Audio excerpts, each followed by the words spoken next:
Okay, I'll draw your attention to this little sketch down here. This is sort of a quick sketch of the graph y equals x cubed, or f of x equals x cubed. And on the interval from 3/2 to 9/2, we're going to divide that interval along the x-axis into 7 equal intervals. And then we're going to find the midpoint of each interval and plug it into the function to find the height of this rectangle right here. There's going to be 7 of these rectangles. And then the area of that rectangle will be the width right here times the height. And we'll add the areas of all 7 of those rectangles together. So another rectangle might look like this. This width right here is 3/7. We have to find this midpoint and its corresponding y value. And then there's the rectangle that we want to find the area for. Okay, so the hard part is finding the midpoints. So here's the endpoint. Here's the interval along the x-axis from 3/2 to 9/2. And here's the width of each subinterval. It's the right-hand endpoint, 4.5, minus the left-hand endpoint. So the length from here to here is 3 divided by 7. So each interval has a length of, or each rectangle has a width of 3/7. You'll see in a second why I converted this to 6/14, because I'm going to start at 3/2, which is 21/14, and I'm going to keep adding 6/14 to get to the next right-hand endpoint of the interval. So I'm going from 21/14.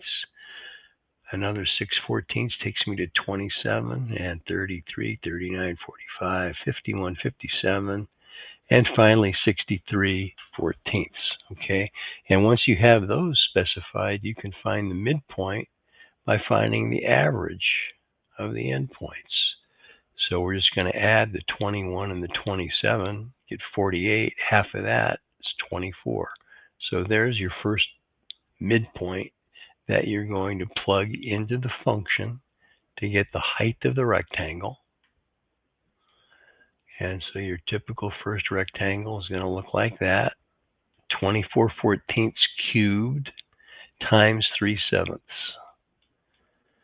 And you might notice that after we've written down all these midpoints, that the numerators are all divisible by, they're all, the midpoint values are reducible by a factor of 2.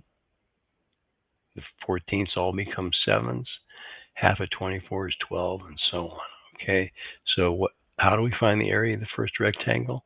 We take the midpoint of that first subinterval, 12/7, and cube it and multiply by the width of the rectangle, 3/7. And we follow that pattern all the way down to this final rectangle, which is 30/14 or 37 cubed. That's the height. This thing cubed times the 3/7 again, the width of the rectangle. And you might notice now that when I add up all these areas, there's a 3/7 out at the end, but if I cube each of these quantities, the denominator becomes 7 cubed. So every term here will have a factor of 3 in the numerator and 7 to the 4th in the denominator. So I factored that out, and that leaves me 12 cubed plus 15 cubed, all the way out to 30 cubed. That's pretty easy to enter into your calculator without having to keep track of all the decimals. You'll get 100.8, I can't remember exactly, something like this. Okay, it doesn't say how many decimal places you're supposed to take it out to, but do that calculation. You'll have your approximate area under the curve y equals x cubed from 1.5 to 4.5. There you go. Hope that helped. If you have any questions, post a comment.